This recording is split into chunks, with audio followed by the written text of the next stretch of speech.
Bulletin में अब रुक करेंगे हिमाचल प्रदेश की खबरों की ओर, जहां बता दें सोलन से पेंशन बहाली को लेकर बड़ी खबर सामने आई है। हिमाचल प्रदेश पेंशनर्स एसोसिएशन और आपको बता दें corporate sector retired coordination committee ने प्रेस वार्ता कर सरकार के रवैये पर साफ नाराजगी जताई है। पेंशनर्स का कहना है कि वे कई वर्षों से अपनी पेंशन बहाली की मांग लगातार कर रहे हैं, लेकिन सरकार की ओर से अब तक कोई ठोस फैसला नहीं लिया गया है। उन्होंने ये भी बताया कि हाल ही में घुमारवी में आयोजित राज्य स्तरीय पेंशनर्स दिवस में मुख्यमंत्री ने खुद पेंशन बहाली का आश्वासन दिया था। उस दौरान कॉर्पोरेट सेक्टर के सेवानिवृत्त कर्मचारियों की पेंशन जल्द बहाल करने की बात भी कही गई थी, लेकिन इसके बावजूद अब तक निर्णय सामने नहीं आया है। प्रेस वार्ता में पेश आंकड़ों के अनुसार प्रदेश में करीब 6,730 सेवानिवृत्त कर्मचारी बिना पेंशन के जीवन गुजार रहे हैं। पेंशन का इंतजार करते करते अब तक लगभग 627 पेंशनर्स की मौत भी हो चुकी है। वहीं केवल 30 नवंबर 2000 तक रिटायर हुए 722 कर्मचारियों को ही फिलहाल पेंशन मिल रही है। पेंशनर्स ने यह भी कहा कि पेंशन न मिलने की वजह से उन्हें अपने बच्चों पर निर्भर रहना पड़ता है और इलाज व रोजमर्रा के खर्चों में भारी परेशानी हो रही है। उन्होंने सरकार को अब चेतावनी भी दी है कि अगर आने वाली गर्मियों तक पेंशन बहाल नहीं की गई तो वे शिमला में शांतिपूर्ण आंदोलन करने को मजबूर होंगे।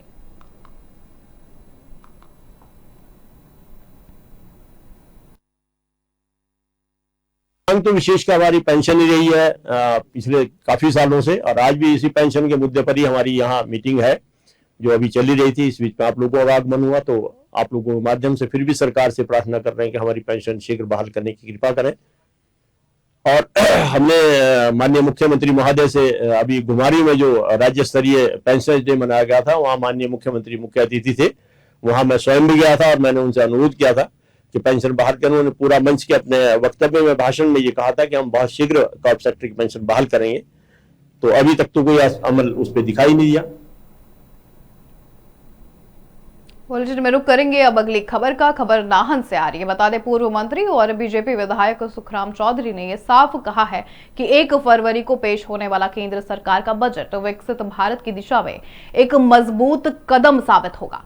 उन्होंने यह भी कहा कि मोदी सरकार के इस बजट से देश के साथ साथ हिमाचल प्रदेश को भी बड़ी सौगातें मिलने वाली हैं। सुखराम चौधरी ने मीडिया से बातचीत में यह भी बताया कि केंद्र सरकार पहले ही प्रधानमंत्री ग्राम सड़क योजना के तहत हिमाचल प्रदेश को 2,500 करोड़ रुपयों से अधिक का बजट दे चुकी है। इसके अलावा प्रदेश में नेशनल हाईवे के विकास के लिए भी केंद्र सरकार लगातार करोड़ों रुपयों का बजट उपलब्ध करवा रही है, जिससे सड़क नेटवर्क मजबूत होगा। बीजेपी विधायक ने प्रदेश की कांग्रेस सरकार को सलाह भी दी है कि केंद्र से मिलने वाले बजट का सही और ईमानदारी से इस्तेमाल किया जाए। उन्होंने आरोप भी लगाए हैं कि आपदा के समय भी केंद्र सरकार ने 1,000 करोड़ रुपयों की मदद की थी, लेकिन प्रदेश सरकार उस धन का सही उपयोग नहीं कर पाई और जनता को इसका पूरा लाभ भी नहीं मिल रहा है।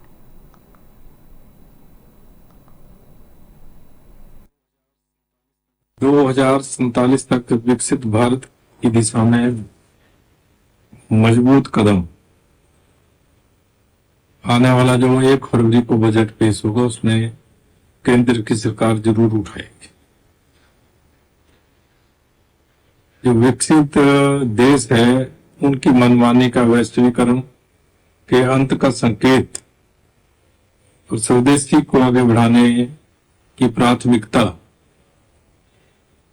आगामी बजट में 1 फरवरी को हमें आशय दिखाई देगा और हिमाचल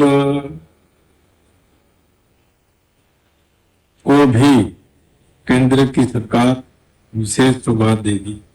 प्रधानमंत्री ग्राम सड़क योजना में अभी लगभग 2,500 करोड़ रुपया सैकड़ों सड़कों को केंद्र सरकार ने हिमाचल प्रदेश में रुक करते हैं अगली खबर है नाहन से। बता दें शहर के मोक्षधाम का सौंदर्यीकरण लगातार किया जा रहा है, जिससे अब इसकी हालत पहले से काफी बेहतर हो गई है। मोक्षधाम समिति की ओर से यहां आने वाले लोगों की सुविधा को ध्यान में रखते हुए कई जरूरी काम भी किए गए हैं। जानकारी के मुताबिक अब तक करीब 1 करोड़ रुपयों की राशि से मोक्षधाम में सुधार कार्य किया जा चुका है। यहाँ लड़कियों के सुरक्षित भंडारण की व्यवस्था भी की गई है। लोगों के बैठने के लिए पवेलियन भी बनाए गए हैं और पार्क का निर्माण भी किया गया है। इसके साथ ही आपको बता दें पार्किंग और शौचालय जैसी जरूरी सुविधाएं भी तैयार की गई हैं, जिससे लोगों को किसी तरह की परेशानी ना हो सके। मोक्षधाम समिति ने यह भी बताया है कि पहले यहाँ हालात ठीक नहीं थे, लेकिन अब शहरवासियों के सहयोग से जगह को साफ, सुंदर और सुविधाजनक बना दिया जा चुका है। आने वाले समय में यहाँ महाकाल की मूर्ति भी स्थित की जा सकती है। वहीं नगर परिषद नाहन की ओर से भी मोक्षधाम में पौधारोपण किया गया है। फलदार और आपको बता दें औषधीय पौधे लगाकर जगह की सुंदरता बढ़ाने का प्रयास किया जा रहा है। नगर परिषद ने भरोसा भी दिलाया है कि आगे भी इस तरह के कार्य जारी रहेंगे।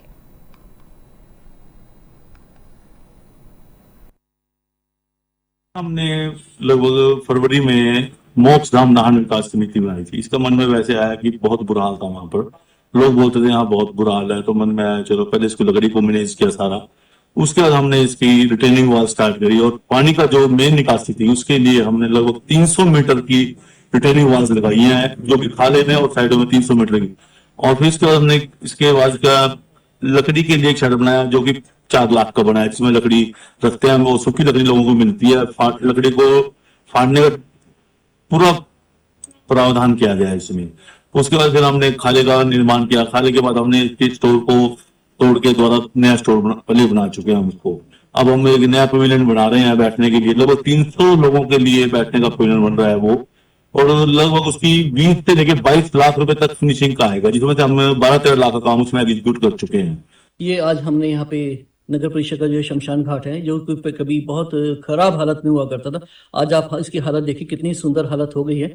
इसके लिए हमारे पार्षद हैं और सुनील कुमार गौड़ जी, इन्होंने बहुत मेहनत करी है, पिछले 6 महीने से लगातार लगे हैं। इसी राकेश कुमार गर्ग जी हैं, वो बहुत समय से लगातार अपने दिन रात अपनी सेवाएं दे रही। आज हमने उसी कड़ी में हमने इसको और अच्छा सुंदर बनाने के उद्देश्य से आज मैं पीछे राजगढ़ से प्लांट्स लेके आया हूँ देवदार के, और आज हमने सबने मिलजुल के यहाँ पे शमशान घाट पे लगभग 15 पौधे देवदार के हम लगा रहे हैं। और उम्मीद है कि हम इसमें एक अच्छा हमारे समय जंगल हमने जगह वो यहाँ पे सिलेक्ट की है जहाँ पे ये सोचकर कि भविष्य में ना तो आग लगे और ये मॉइस्चर रहे, मॉइस्चर है क्योंकि इसलिए सर्वाइव भी करेंगे, ना कोई आग लगे ना किसी प्रकार की, क्योंकि हमारे कर्मचारी यहाँ पे दिन रात रहते हैं।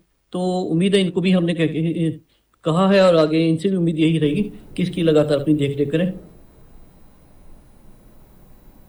खबरों में आगे बढ़ते हैं। खबर आ रही है पांवटा साहिब से। बता दें शहर में घरेलू गैस की अवैध रिफिलिंग का धंधा तेजी से फैलता जा रहा है, जो लोगों की सुरक्षा के लिए एक बड़ा खतरा भी बनता जा रहा है। हरियाणा और उत्तराखंड से चोरी छिपे बता दें घरेलू गैस सिलेंडर पांवटा साहिब लाए जा रहे हैं और यहां उन्हें अवैध तरीके से रिफिल कर फूड कर में बेचा जा रहा है। जानकारी के मुताबिक आपको बता दें घरेलू सिलेंडरों से गैस निकालकर 150 से 200 रुपए प्रति किलो के हिसाब से बेची जा रही है। ये काम बिना किसी सुरक्षा इंतजाम के किए जा रहे हैं, जिससे कभी भी बड़ा हादसा हो सकता है। बता दें मामले की गंभीरता को देखते हुए खाद्य आपूर्ति विभाग की टीम ने पांवटा साहिब के कई इलाकों में छापेमारी भी की है। इस दौरान विभाग ने कार्रवाई करते हुए करीब 24 घरेलू गैस सिलेंडर कब्जे में भी लिए हैं।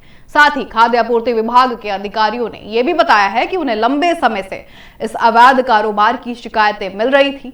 हाल ही में प्रदेश में गैस से जुड़ी आग की घटनाओं को देखते हुए विभाग ने सख्त कदम उठाया है।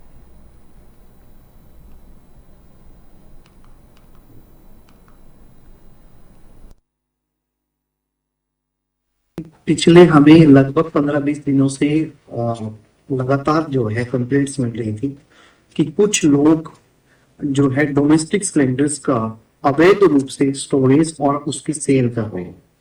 उसमें कुछ तो ऐसे हैं कि वो छोटे बड़े 14.2 किलो जो कि हमारे घरेलू सिलेंडर होते हैं, उनको जो है फिर फर्दर जो है छोटे सिलेंडरों में रिफिल करते हैं, जो कि इलीगल है। और इलीगल के साथ साथ उसमें एक इनसिक्योरिटी ये भी रहता है कि अगर कोई अनहोनी हो जाती है, जैसा कि अभी हाल ही में अर्की में इंसिडेंट हुआ है, तो उसमें जान और माल दोनों का नुकसान होने की जो है आशंका रहती है।